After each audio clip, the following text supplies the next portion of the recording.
Good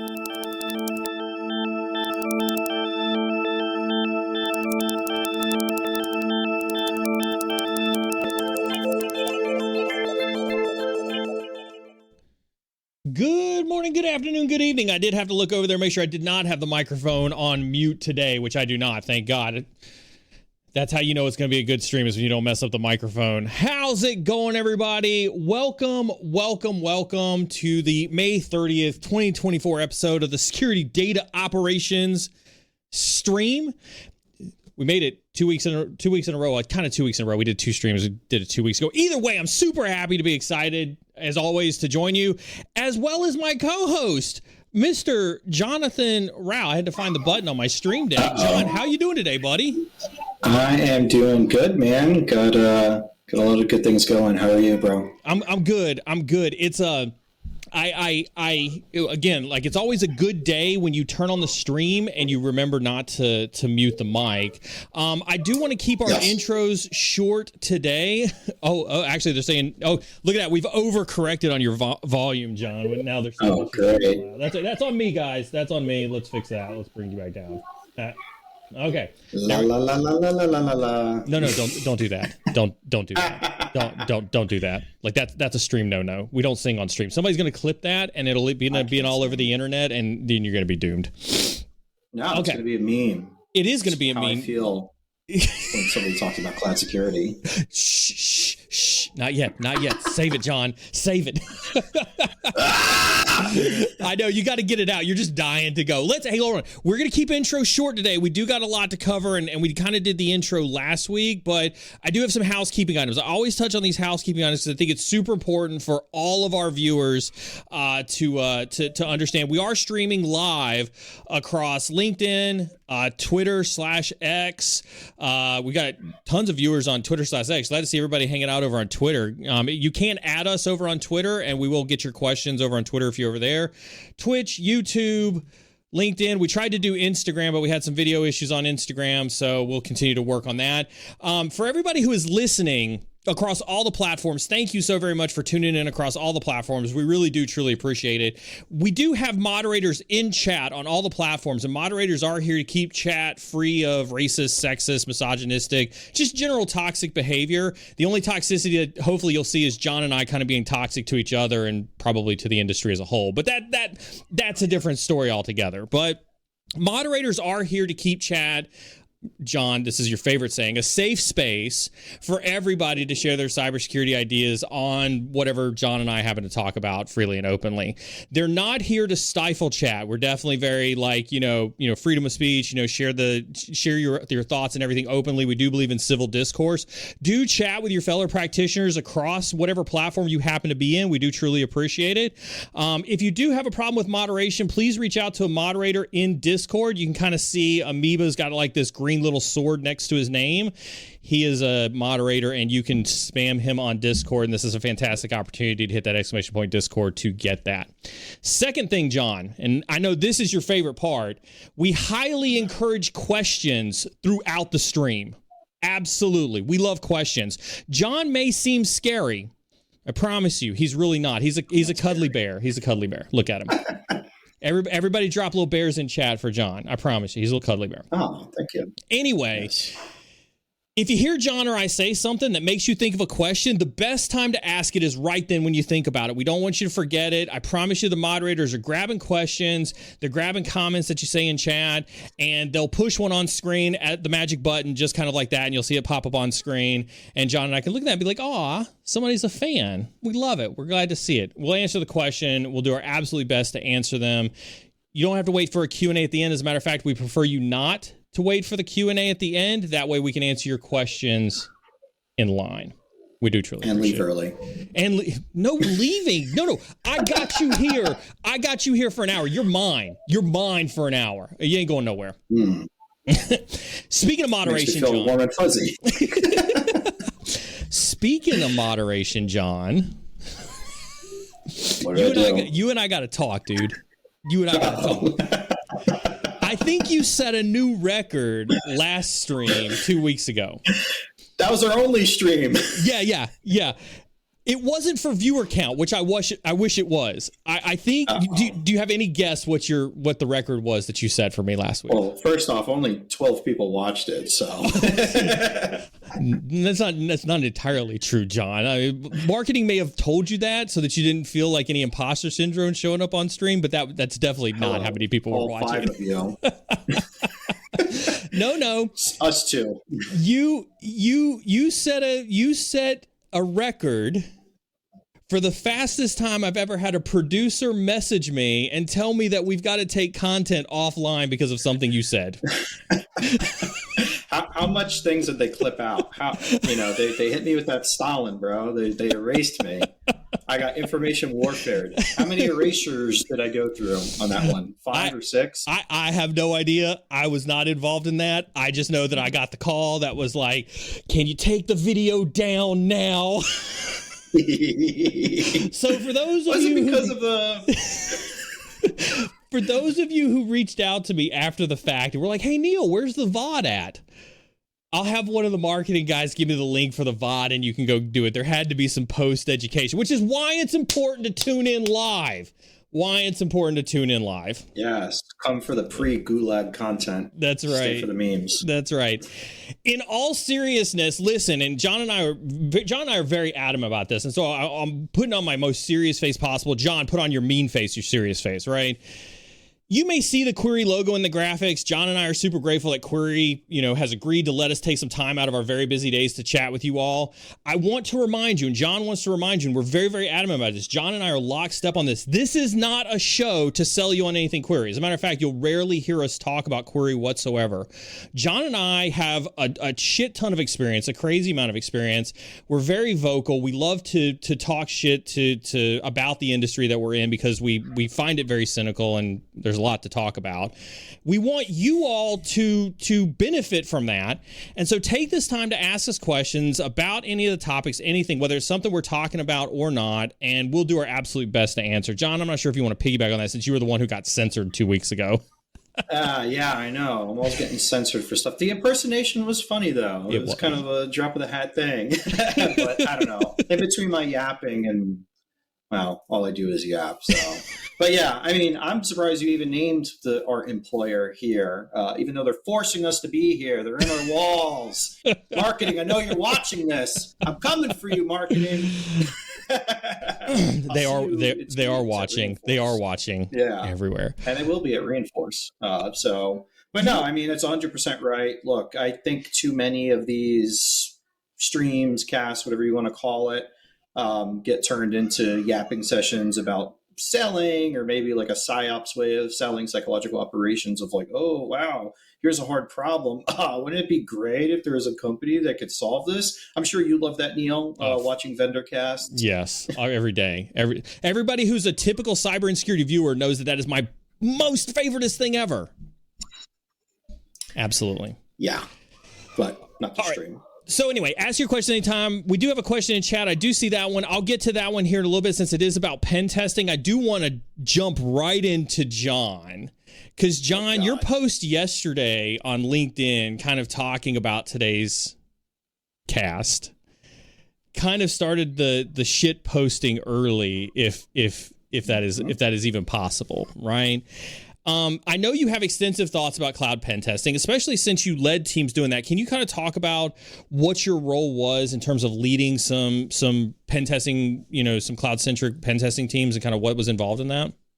For sure. I am sure that one of our one of my former coworkers over there would probably not like that you use the word pen testing, but no, I took over our offensive security team, which I think there's a little bit of a distinction.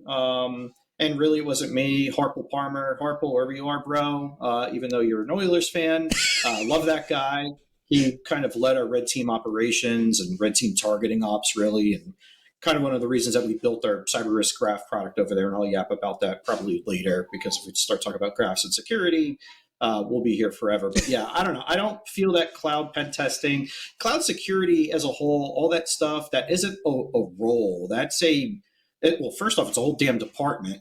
but really it's more of a mode of operating. I don't Yeah. think that the cloud outside of, specific SaaS or specific service implementation is really any different than any other environment. I mean, you got virtualization, you got servers. Yeah, they're sitting in some guard dog protected place in Herndon, Virginia somewhere. You can go look on LiveLeak to go see, or not LiveLeak, WikiLeaks. LiveLeak is for. I was going to say let's not send people to LiveLeak, please. Let's not send people to LiveLeak. Let's not go there. Even though you go to Telegram now for that sort of stuff, but yeah, no. I mean, I know how you feel about this too, but to me, it's like any X pen testing or X security engineering or X security architecture. I think it's important for like distinction for flavor. If it's like a specific role you're hiring for, like, yeah, I'm probably not going to go and hire the IoT security guy to run my freaking Azure security engineering shop. But at the same token, if I have somebody who is good at penetration testing or is any tier of SOC analyst, I would feel totally comfortable hiring them for a cloud pen testing role. But yeah, I led a red team for a little bit. It was fun. We broke some stuff. We found stuff outbound that was broken. In fact, we found more like outbound partner stuff that was broken than internal, which I guess is a good metric to have. But ideally, wouldn't be broken, and especially not at a law firm. But I don't know. What's your take on it? I mean, here's the thing. I think you hit the nail on something I feel very strongly about too, and I think that's what I want to kind of dive into here in a second. But I want to ask you first, because audiences love stories. Everybody who listens to us loves stories. So I have to ask you, tell me a crazy cloud story. What's the craziest thing you found doing a pen test? This one isn't too crazy. So at the beginning, right, when I took over the directorship at IHS Markit, which was it was a big company. It was made of IHS and iPrio and Market, Jane's Defense, and technically Carfax as well, right? It was huge. I got hired like right when like the pandemic lockdown started. So I showed up to 33 Water Street or wherever we are in downtown Manhattan by Chelsea Piers. They like pretty much slid my computer across the desk and be like, get out of here. Drove my happy ass back across the bridge in New Jersey where I was living at the time. And not even 48 hours later, they're like, hey, new cloud security guy. You're the cloud guy. You're the security guy, right? I'm like, oh yeah, that's me. They're like, we have a contractor that like took over the super important product account. What do we do? I'm like, you gotta be shitting me. Like I just started here, but man, like everything that I've seen, like just totally wacky on the cloud has, I don't want to say it's like user error. It's not following best practices, or it's completely, novel, or at least when it's novel at a time, right? Everything's novel. Everything's a 0 day until it isn't. Everybody copies it over. But yeah, this was one of a disgruntled employee, the happenstance, like the economic kind of aftershocks from the pandemic necessitated a lot of layoffs, and they laid off, from what I understand, like an entire SRE, site reliability engineering, platform engineering type team. And one of them had the keys to the kingdom, right? There's still like, per root user MFA. I think AWS is either going to change that or they have changed it already, where you could have kind of one key to rule them all, which is also dangerous. But it was a YubiKey hardware, which is great. That's the best practice until the person who has the freaking thing is big mad at you. And they took over the accounts, and it's like, what telemetry do we have? Do we have a SIM? Do we have CloudTrail logs going out so we can see what he's doing? Do we have any guard duty events? Guard duty should be spitting out alerting. And it's like, oh, maybe I think we have some of it in this data log lagoon, I think they called it, in Azure Blob. And then we have to decompress it and download it. I'm like, why are you putting AWS in Azure? And, look, I'm not trying to like talk too much smack about like the architecture and central IT team back there. I, loved all the folks that I worked with. I'm sure they did not love me saying no and yapping about a bunch of stuff. But yeah, that was the craziest thing I've seen just because of the circumstance of it. As far as like, boom, second day, and here's like kind of a boneheaded thing that you always hear about protecting the creds, and then somebody took it over, and luckily they didn't really know what they were doing, and also they told somebody about it. Like they got fired and like texted their buddy who was still there, like, oh, I'm going to go and destroy their cloud environment and try to take a bunch of actions. We saw them in CloudTrail, but SCPs, service control policies, and other resource-based policies in the AWS cloud specifically will block the root user. So the best thing to do is kind of have a canned deny all, or only allow like a weird action, like allow a list account, or allow, I don't know, Sumerian, allow somebody to create a Sumerian scene, which is a VR application service, weird one. Just deploy that to lock them out of it. But ideally, you have some sort of like just-in-time provisioned SSO. But you're the real IR guy here, not me. And you're also the real CISO. I'm not the CISO anymore. It's the craziest thing you've seen on the cloud. It can be public cloud or SaaS. To be quite honest with you, like I think you hit the nail on the head. Like it's really around APIs and external access, and I you touched on it a little bit. I want to put some finer points on it, right? And it's back to the basics. I've got an article that I want to talk about with you because I think it kind of hits on some of this, right? It was almost like people forgot how to do cybersecurity 101 when they stood up an instance in AWS or Azure or GCP or whatever the case is, right? Like, oh, hey, cool, we've got this fancy new AWS instance. Let's send me the password 123. And it was like, but on the corporate network, you don't do that. So why would you think it's a good idea to do it in the cloud?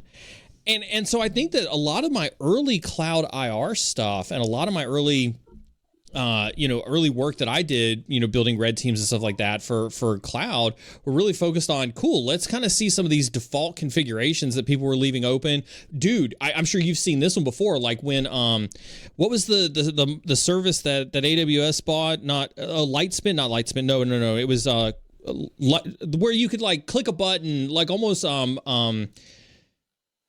freak. You what's mean that? Lightsail? Lightsail, thank you. Lightsail, where you could click a button and stand up like a WordPress instance. And guess what? Right, yeah. All the freaking default WordPress stuff was on there by default.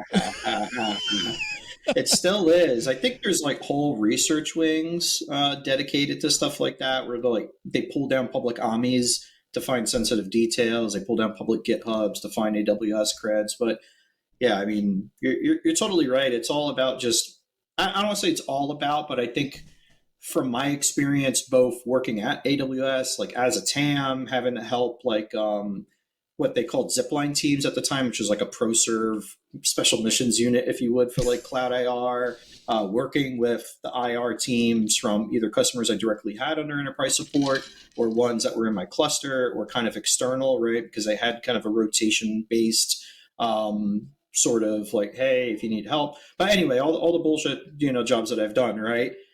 It's always, kind of weak passwords, shared creds, sharing IAM access keys, putting them somewhere they shouldn't be, leaving, kind of like flat assume roles, and then publishing your account ID, publishing like all the parts of a secret or something dangerous. And then, insecure defaults on a network, right? Which goes back to my earlier thing. And, that one I know that you believe in strongly, that, hey, cloud security is just regular security. And I'm sure somebody will correct me, like, it's InfoSec, it's cybersecurity. I don't know. It's all fake. It pays the bills. That's what it is. It pays the bills. It gives me money.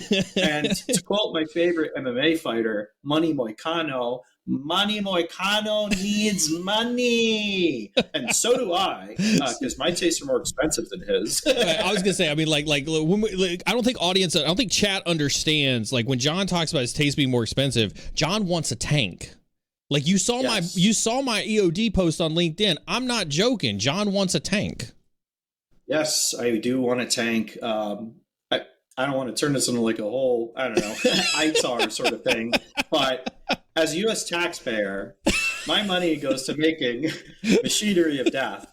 And if I wanted to, like, I don't know, use one, like, hey, government, since I paid for you to build this thing, can I, like, buy it back from you and get triple taxed, essentially? Because I'd also have to get an NFA tax for the gun barrel, because it's a destructive device. I can't do that, but I could import a whole T72 with the freaking 14.5 KVP that they have to plasma cut, and I don't have to reactivate it. But anyway, I could get that for not a lot of money, but I mean, it's a decent amount of money. It's a little bit harder now, given that there's something going on in Europe. don't know what it is, but it's causing the tanks to disappear. So, Chad, if you're listening and you need tank advice, hit that exclamation point guest in chat and get John's LinkedIn and reach out to John for how to get a tank. Yeah. On the real, I forget what the forum is called. I think it's Steel Soldiers. You know, remember back when people used to make internet forums before Twitter and all this stuff? Yeah. There is a process that you have to work with Department of Agriculture, ATF or BATFE, whatever they want to call themselves nowadays, as well as I think Department of Treasury for ITAR. But there's a bunch of forums when it comes to like bringing in foreign war material into the country. It's really the freight that's expensive because, tank kind of heavy, ocean kind of big. And people have a really bad habit of crashing tankers into things they shouldn't, like bridges and canals. It's weird. I wonder why that happens. Okay, all right. Yeah. Pivoting back over to pen testing. Marketing is like, stop him. Stop him. Mods, make a note that we need to spend some time doing a mute button for John, or at least like a stream delay or something. But yeah, like I do listen. I want to let me hit on the article because I think that the article is important for context to what John and I are saying, right? There's a recent report, John. I don't know if I'm sure you pay attention to the news just as well as I do, right? Dropbox got popped. I mean, as if that's news. Like there's like 50 of those that happen in a day, right? But there was a vulnerability that was exposed in their e-signature platform this month where hackers were able to obtain usernames, email addresses. They claimed to have obtained hash passwords, authentication credentials. But some of the key ones were API keys, OAuth tokens, MFA tokens. But allegedly, it came from compromising a service account in the back-end infrastructure of Dropbox, specifically what John and I are just talking about, some service accounts, right? And so I have to put a really, really fine point on this, John. When we see people in our industry say you have to be a cloud pen tester, would somebody who had a cloud pen testing background next to their name been able to have identified this versus a regular, normal penetration tester? I hope so. With the people with the fancy titles, you know how it be sometimes. But no, I mean, a regular pen testing firm, I don't care who you engage with or if it's just somebody like on a 1099 that you're getting, or if you have an internal pen testing team, if your organization is that big that it actually necessitates you have one, maybe you're building threat models, or maybe you just need to check a box to cash the check that your mouth is writing when it comes to like controls. Like, oh yeah, we totally actively pen test everything on a SOC 2 report, right? So yeah, I mean, they would have been able to figure that out, right? It's all about secure defaults. And I keep saying it's all about, but secure defaults is really the name of the game. I mean, that's, if you boil down really any best practice, any cloud well-architected framework, any cloud service security architecture reference guide, a SARG, I guess, or a SARG, whatever you want to call it. A laugh, not a real laugh, even though you should probably use a laugh, right? It's going to talk, like, those are the first things it's going to talk about, like, IDM, identity, entitlement, access management, need to know, minimum necessary, don't use password, don't use default passwords. In fact, you shouldn't use any password-based auth.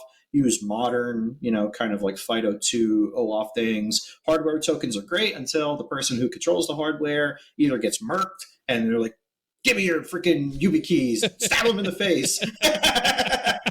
Which have you had somebody on the streets of San Francisco mug you and ask you for your YubiKeys? No, but I had them poop. Just not during RSA. It's weird. Where do they put mute? Mute. Oh no, I did it again.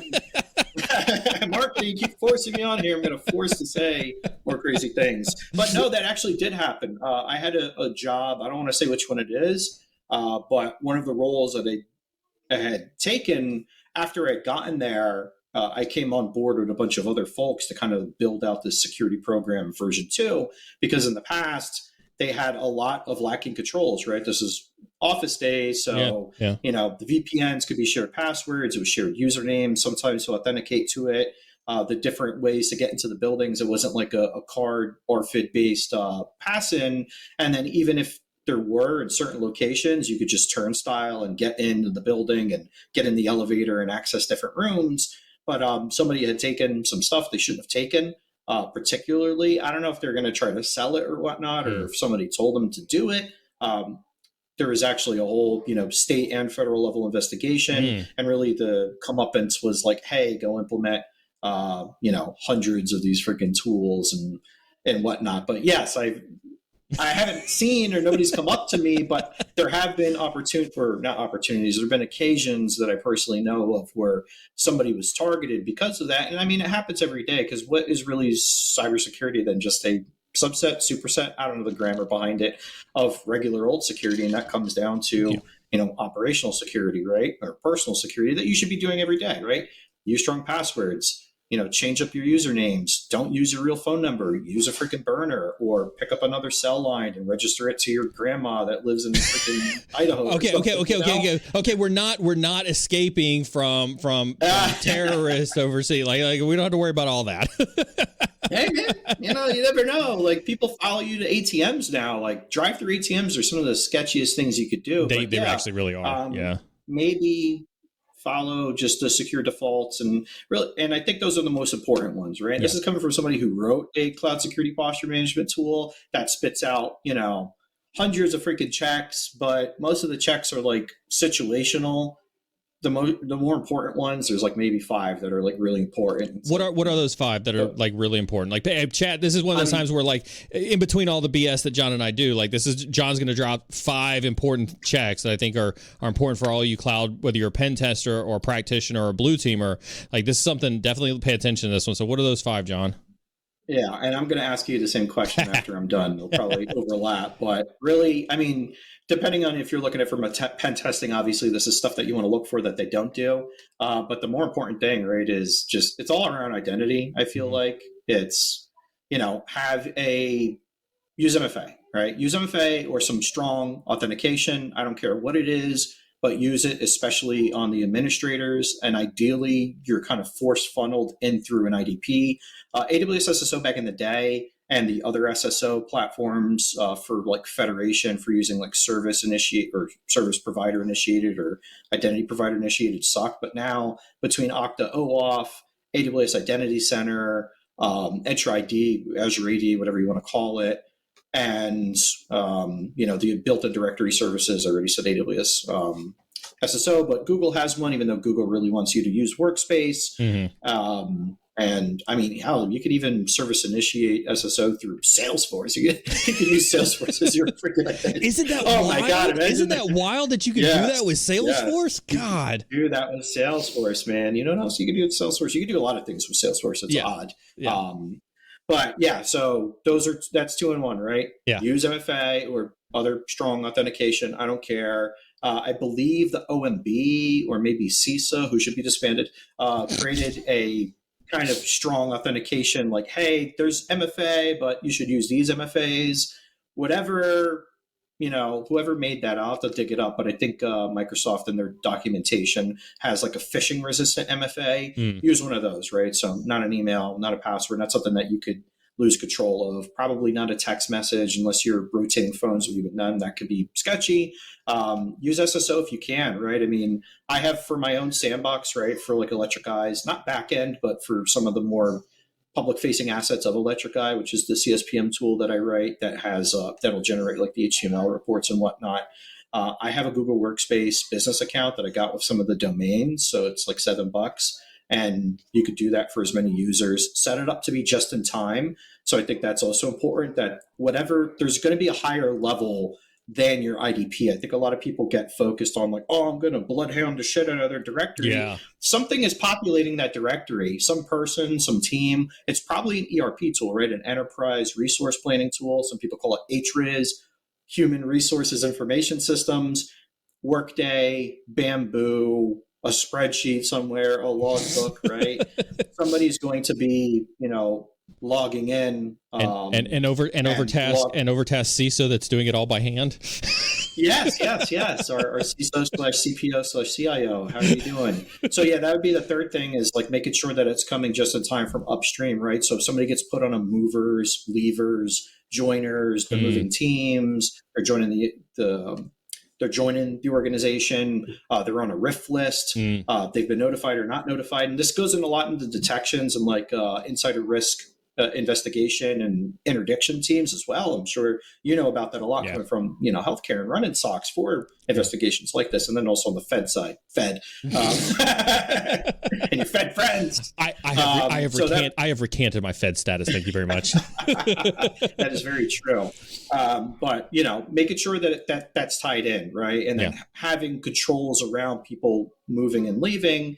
Next is like secure defaults, right? So if somebody's, and this is really broadly specific, but have as small of a attack surface, as they call it, as you can, meaning that instead of, you have app servers that, have some app, right? Like you're, Bumble or something, or Tinder, or whatever. And instead of having all those Tinder web apps, freaking accessible from the internet, Tinder.com should be fronted by a CDN, right? Like that's what we mean by attack surface. That if it's connected to databases, cache, streaming services, data warehouses, ODBC drivers, analytics workloads, ML endpoints, that should all be fronted by the minimum amount of network infrastructure that you need to front it, essentially. And then if there's connectivity back to the office using a VPN, I particularly like AWS Client VPN, but that could apply to other things as well. So, a good network footprint, and then also another top 5, which is a bunch of things in one that isn't exactly, easy to do. But, for a software assurance or information assurance, I guess we would call it on the government side, right? Looking at those AMIs, like don't just pick up some of these freaking WordPress AMI, build it securely yourself, hide that thing behind the network. Don't just have network shares and whatnot that you can log into from the internet. You want to make sure that everything that you could define in software securely, sanitize the freaking inputs. Don't allow somebody just to, change like a /2 and then all of a sudden be able to log in. That was the AT&T breach, wasn't it? Yeah. Where somebody figured out that they could just swap the number on the salt and then look at somebody else's profile. That person got like hard federal time too, which is the no, it wasn't AT&T. Like, it was T-Mobile. That was T-Mobile, wasn't it? Oh, T-Mobile? It was T-Mobile. I don't know. It was one of those two. It was one of those two. But yeah, it was like, I remember that because like they tried to responsibly disclose it, but then it ended up backfiring in their face. Yeah. So I think those are my 5. I know 3 of those are like more process, big picture governance oriented, but at the very least, use SSO, use a phish resistant MFA. But what are yours? Especially, I know I kind of touched on it from a pen testing side, right? Like if you're a pen tester, like the first thing on the engagement, it's like, what are you doing for best practices before you start doing the Bloodhound and the Nmap and all the other shit? So, what's yours? So I love that you focus on identity, right? And I think identity is a very underrated control. You summed it up well. I'm trying to think if there's something that I could add to the identity conversation, but I definitely, most of the attacks that I've seen that have been successful could almost always come back to a failure of misconfigured identity strategy, right? Whether that's, I can remember one of the first incidents that I worked at Abbott years and years and years ago. I don't mind saying that because this was like 2016, so it's been close to 10 years since it happened. Was an identity sourced attack. They were using ping as an SSO, and I can say that again because they're not using ping anymore. But they were using ping to federate their SSO across a bunch of their applications, and there was a cookie that was persistent that was used to facilitate a good user experience with their federated apps, specifically Exchange Online, right, and things like that. And so, identity, I think, is hands down, especially in the cloud, the most overlooked attack surface issue that exists out there. So I'm glad you hit on that. I agree with the SSO. I obviously agree with the MFA. I think I want to hit on one, and I want your opinion on this one. So there's kind of 2. I'm going to do 2 in this one as well. I think APIs and just general programmatic interfaces, I think are also huge. I also think shared trust between applications and cloud environments, I think, are 2 overlooked, issues. I think you probably tangentially relate both of those back over to APIs. Yeah. Or, I mean, not APIs, but to identity. And then I think baseline controls, like I think just fundamental cybersecurity hygiene 101, I think gets you every single time, right? You know, patching your vulnerabilities, you know, monitoring your inbound and outbound traffic, having a WAF or a firewall in place for, again, you know, I like the limited attack surface comment. I think when people hear that, they're like, oh God, you know, I got to do vulnerabilities. Attack surface. The attack surface again. But yeah, if you can like reduce the amount of external machines that you've got facing the internet, that will always make an attacker's job a lot easier. But let me dive into the shared trust conversation, because you and I bantered around a threat model. I think it was earlier this week and maybe a little bit into last week, where we talked about if an attacker had, say, you know, two pieces of information that existed between, a company that had infrastructure in the cloud and a vendor, could an attacker use that shared piece of information to gain access to it? And I think we were both on different sides of it. I think I was on the side kind of, you know, similar to the take that you and I may have had in the military, where it was like, hey, you've got two non-sensitive pieces of information that if you put together could represent, you know, a risk or a compromise to the enterprise. And I think you took more of kind of like, the likelihood is so low, I don't see the risk. Do you kind of want to like dive into that a little bit? Yeah, for sure. I think, you know, it's not like this is a new thing, right? Like SaaS apps have been around since the public cloud was around. I think, you know, a Cloud Guru or whatever the educational platform was, I forget if Pearson or Pluralsight acquired them. Either way, Pluralsight, it was a Cloud Guru. Yeah, it was Pluralsight. Yeah. They would tell you that the cloud was created in like 2006, 2008 with the S3. It wasn't even S3. I think it was SQS or SWF on the AWS side. And I keep referencing AWS because, I used to work there, and that's my strong suit and my favorite cloud, unfortunately, for better or worse. Not unfortunately. I enjoy AWS if you get around the craziness. I liken it to a golden corral, right? There's like beef ribs, seven ways. That's not a great analogy, John. I don't know if you've been to a great analogy. Have you been to a golden corral lately?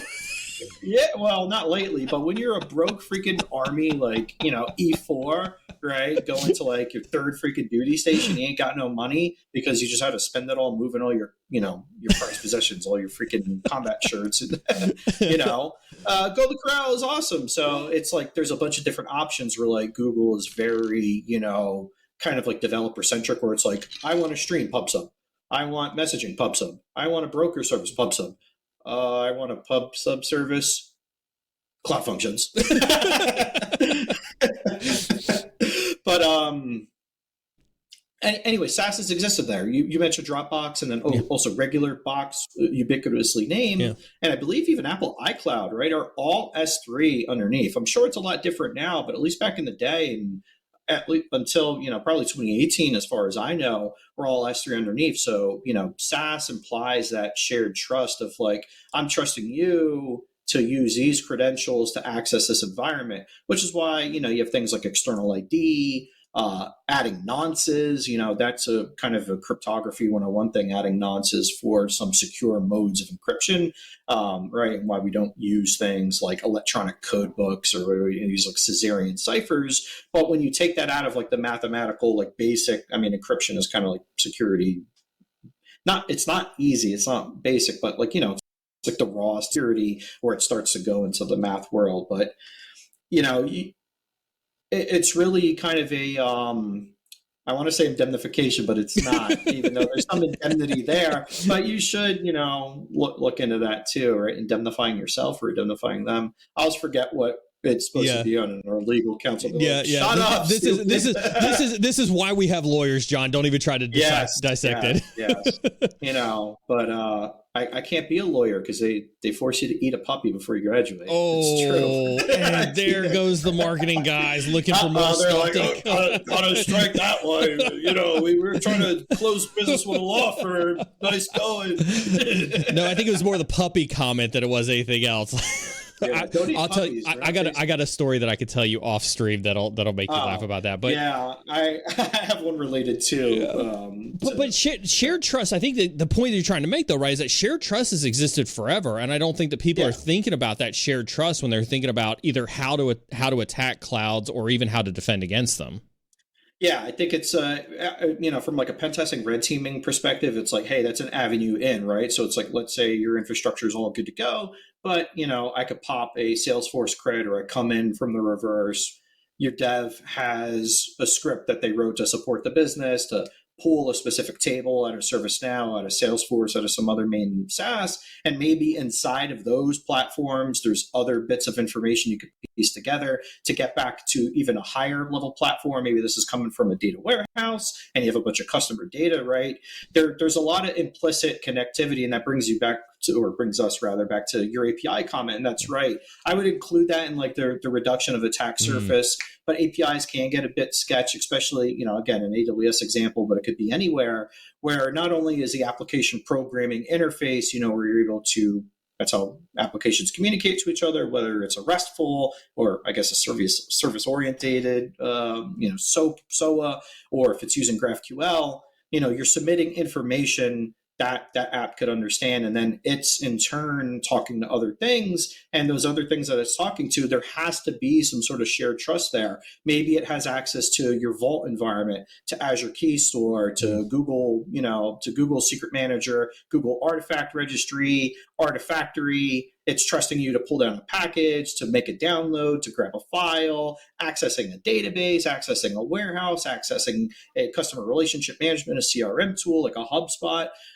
These APIs, right, could essentially, cascade into accessing a bunch of other things, and you're trusting that it's like, hey, this is the point to crack, right? So from like an attacker perspective, yeah, obviously I want to get into that. From a pen testing perspective, from an assurance perspective, a governance perspective, I mean, if you really think about it, a governance team is like a pen tester without a keyboard, essentially, right? Like they're asking these procedural questions. You hear that, my GRC folks? John just coined you a pen tester. Now you can go out there and you can piss off all of the cyber influencers on LinkedIn and say that you've been called a pen tester because John told you were. You're welcome. I mean, in a way, I think like the ultimate pen testing business model would have like a really strong privacy person, a really strong governance person, and then obviously a pen tester too. Maybe they're a cloud pen tester, an IoT pen tester or something. I think the only people befitting of that title are somebody who uses like RFID, like, car freaking pen testers, right? They're running around with hack RFs. They're running around with freaking Blade RFs. Blade RF is the way to go because you get 60 megahertz of bandwidth. That's a story for another 62 until the FCC and comes in and cracks down on you for popping up your own. You're just not allowed to decode, but if you have permiso, you're good to go. And so I was thinking about that first time that somebody dropped an MC catcher at Black Hat and turned it on for like 3.5 seconds, hoping that the FCC wouldn't come in.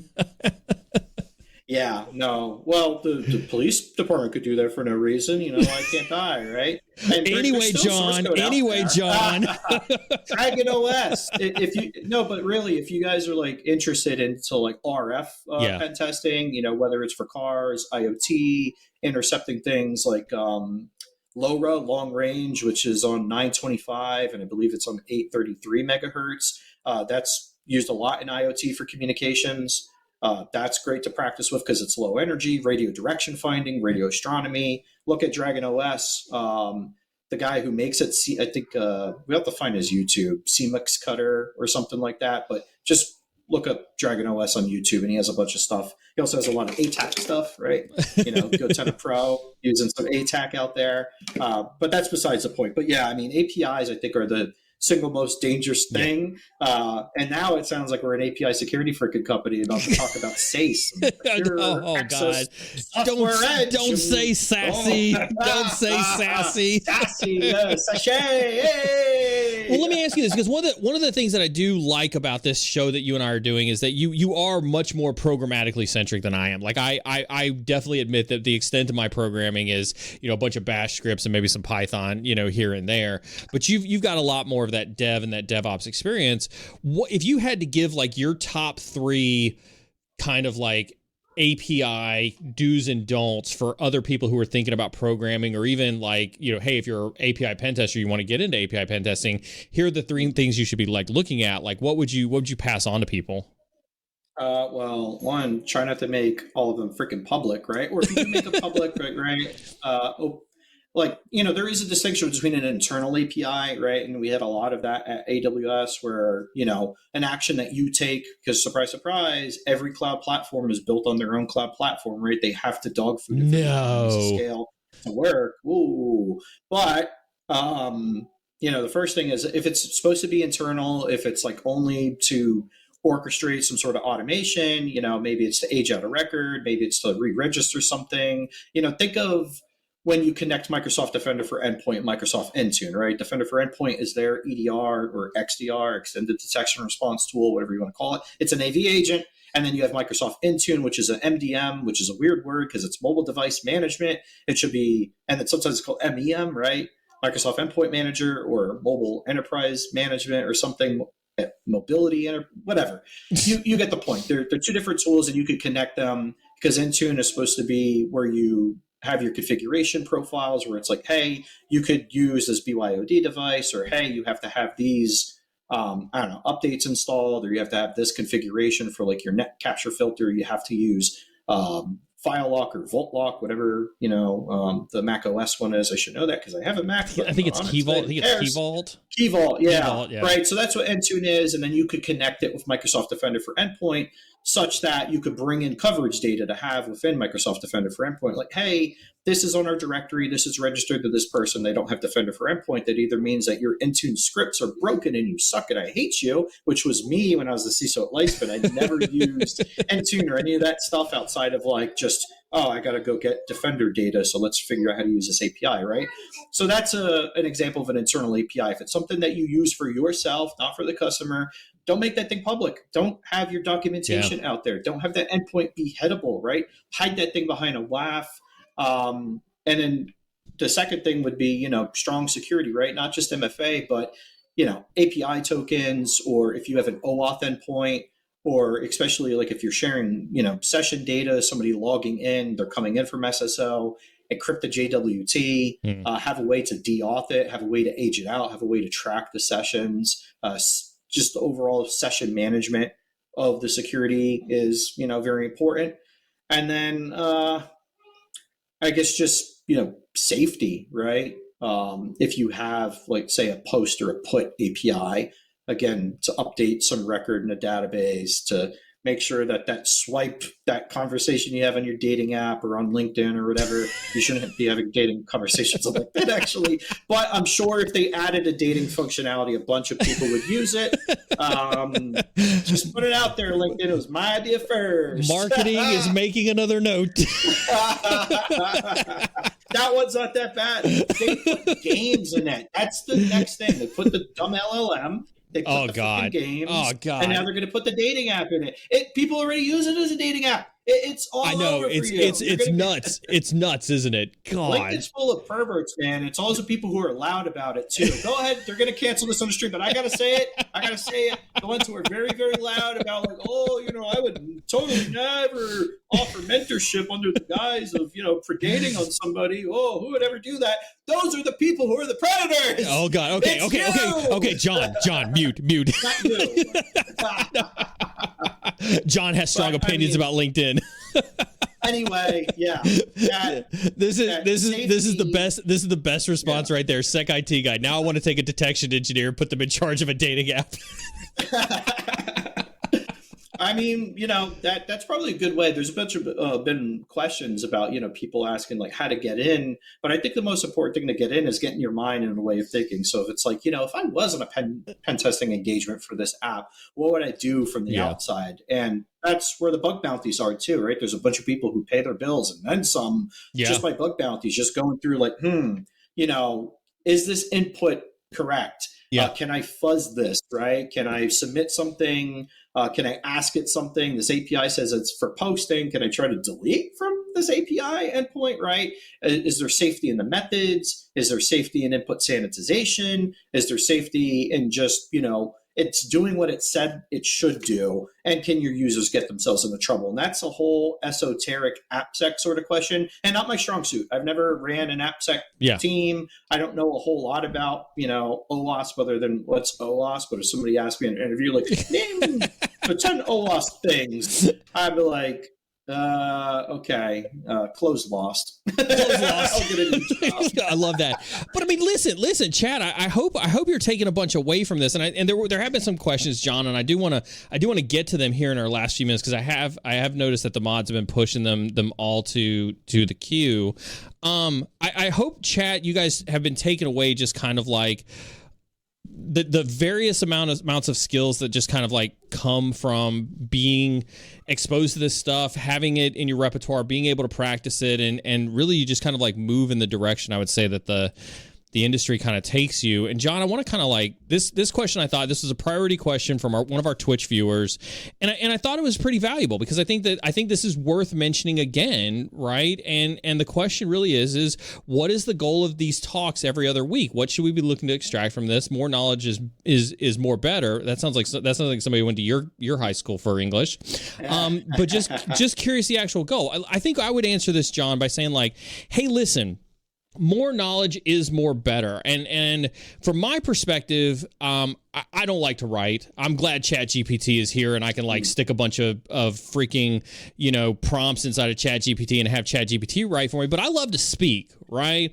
I love to talk at conferences. I love to talk to people of the community. And so like for me, any opportunity that I get to talk to people about cybersecurity, which is the whole reason why we started Cyber Insecurity 4 years ago when we started it, I think is a huge plus. I think what adds to the excitement for me, John, and again, don't feel obligated to piggyback on this, because I know that that's a natural human tendency, to get to share the stage with somebody who is as polar opposite of me as John, with different perspectives, different personalities, different skill sets, and to be able to bring that conjoined amount of knowledge to an audience. I think the goal of this is, can we educate you all on doing more cool stuff in your day-to-day? And then the final piece that I'll make, the reason that this is SecDataOps is because I do fundamentally have a belief that we are failing our security operations teams. I've seen it since I've built my first one in 2016, and I've watched it deteriorate over the years. And I think that there is more data. There was more data in 2016. I don't think we've done anything other than to watch that shit, explode through the roof. And I think we are losing the battle with not just the Dropbox breach, but every freaking breach that ever comes up. We are losing the battle hand over fist for how to protect our, protect your data, protect everybody else's data. And I see this as an opportunity to bring the conversation around having a more data-centric approach to security operations. And I wholeheartedly believe in that. John, that's enough rambling for me. I'll flip this one over on you. Yeah, I mean, so for me personally, when I was kind of getting into this, I've always been an introvert, and I only got into like computers and network and stuff because I used to play a lot of MMOs with my old man, even though he couldn't do it for a long time because he runs his own business. He does contracting construction in New York City. But we used to play an old dead MMO called Ashen's Call, and that's really what got me into like networking and how does this work and why the freak can I connect to this? And then that got me into like computers and learning Linux and C and C++. But the big thing, and I don't even know who told me this, it was probably some teacher somewhere in public school, like the best thing you could do for yourself is find out 3 things that you didn't know about. And hopefully that's the takeaway, right? Where between me yapping and Neal actually having some like elucidating things to say, more, an easier stream of consciousness to follow rather is, if it's like 3 things, or maybe it's just one thing that like, what the heck is an AppSec, or what's a SecDataOps, or what's a DevSecOps, and SecDataOps is a shitpost. I made it. A bunch of people are using it though. Where are my royalties at? We should do an episode about like what is a shitpost and how a shitpost turns into a following. I guess. I mean, it's mimetic energy. But yeah, the idea is just to take away something, some term, some technology, something, right? I mean, it's hard in this format when we're just talking to be like, oh, wow, write that down. I better go do that today. Especially when you ask me what are the top 5 things, and I named like 4 processes, and all of them are processes even, right? Like turning on MFA, that sounds great when you're at a startup of 17 cats. But what if you're at a company with 33,000 freaking employees of various states, right? Some are 1099, some are corp to corp, some are full-time employees, some are long-term contract to hire. partners, executives, all sorts of different walks of life, right? Or not walks of life, yes, but all of the things take process. I think that's the thing about security is that we want instant gratification as an industry. We just want everything kind of given to us, and I think that could be the show for it. But personally, I don't know. In the past, like at AWS, when I was like full like DevSecOps, right? Like let's put all the freaking detections in the pipeline and let's scan all the things, and you got to transitive vuln. We got to stop your app from going live. If you ask 2016, John, or 2010, John, who was a junior in freaking high school in 2010, I'm pretty sure. God. I forget. God. Yeah, I'm kind of young. I'm young, bro. Anybody could do this shit, right? Like, yeah. So that's really what the takeaway is. But I do echo that, right? Every day. That's why I picked up data. Yeah. When I was writing blogs about using Sumerian and using early NLP and IP insights and ML models and analytics and your favorite word, Neal, haversine distance and Euclidean models and analytics. I never went to college, bro. I didn't go to college. I don't have a college degree. I think I maybe took like 5 college courses through like Capella or something once upon a time. And I was like, this is freaking bullshit. Like, I'm not learning anything except for Java and MariaDB. Not to put people down with a degree, but I don't know. I think we're kind of past that finally. Yeah. But now we need to get past the whole need just for like, I want to know something that'll get me in to pivot, to get me a bunch of money right away. Yeah.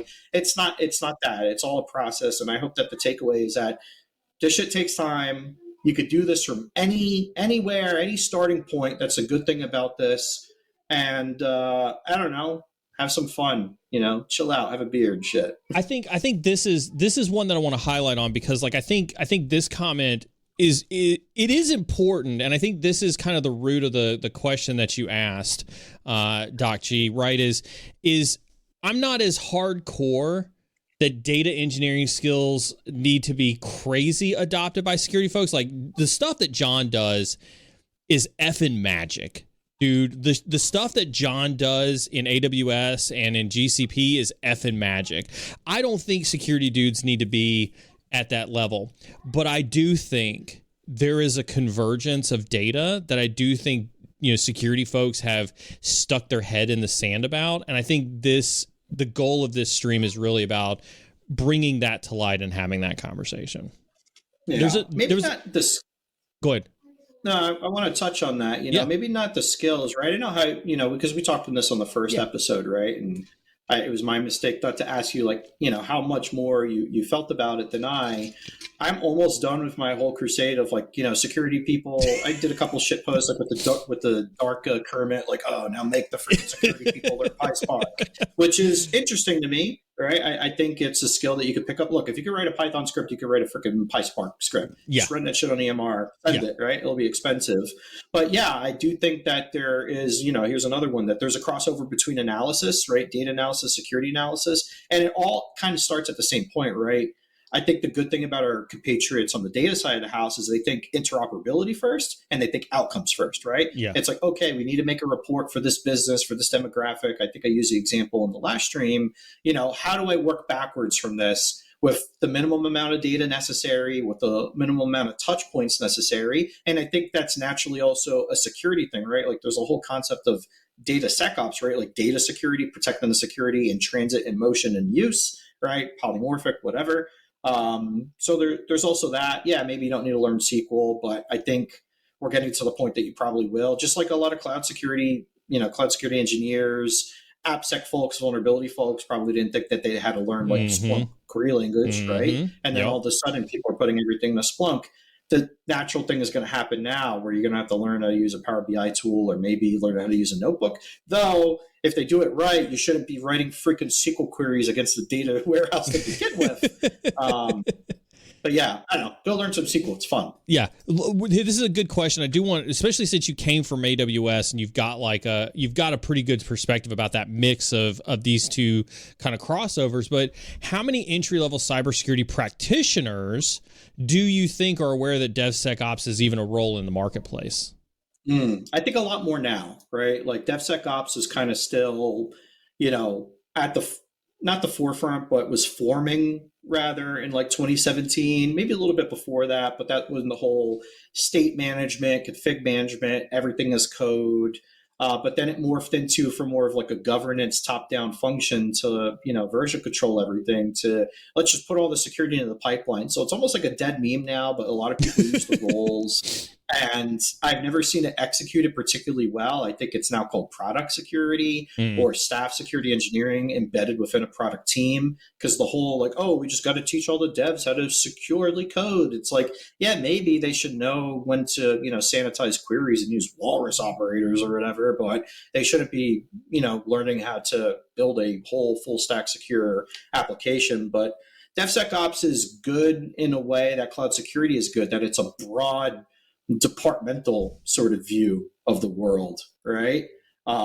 Where you could slot into different things. I think application security in all its parts, vulnerability management. What else, Neal? Can be honest here. I mean, there's a bunch of parts of DevSecOps. I mean, I'm slightly cynical on DevSecOps in the sense that, like you, I don't think it's very well defined. I think no. this question here, and kind of like to SecIT's guy's point, like I think we all thought that there should be some embedded security in DevOps roles and just in engineering, efforts to begin with. And I think we fundamentally have seen that fail, I think is probably the most direct way to put it.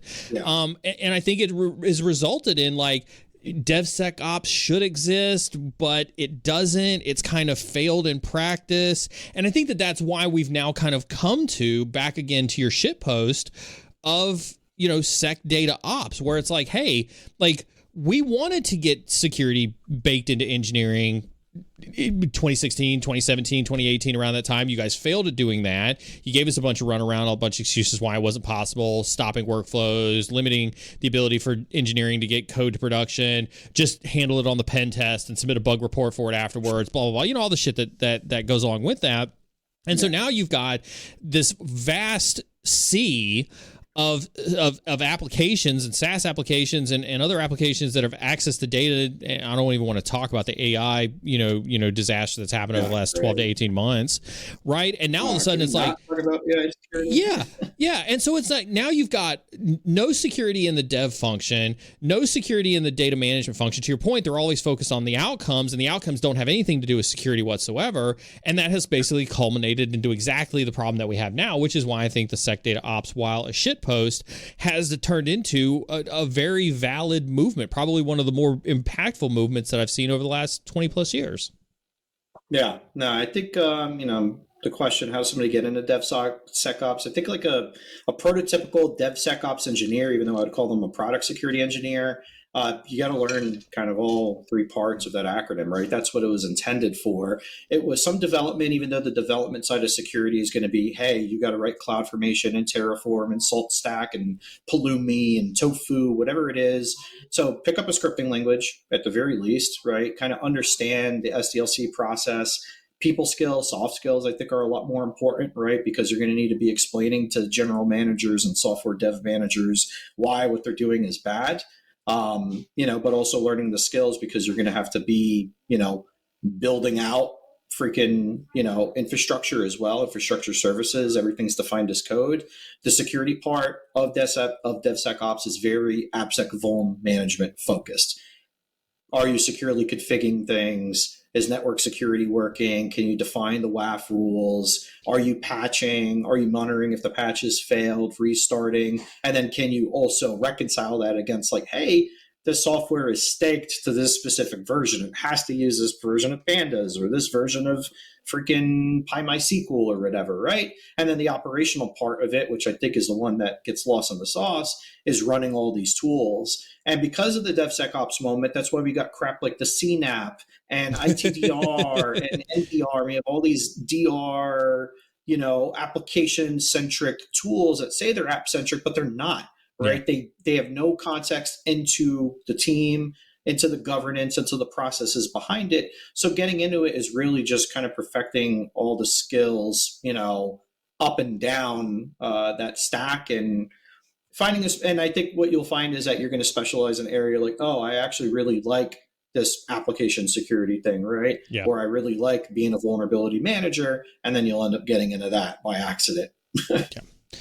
Jon, we ran over, but it was an amazing conversation. As like, I'm not complaining. I think more, your boss and my boss might complain. I think, more than anything else. But hey, parting thoughts for the community, kind of like if they need something to dream about when, between now and the next time they see you and I on camera in 2 weeks, like what do you want to leave them with?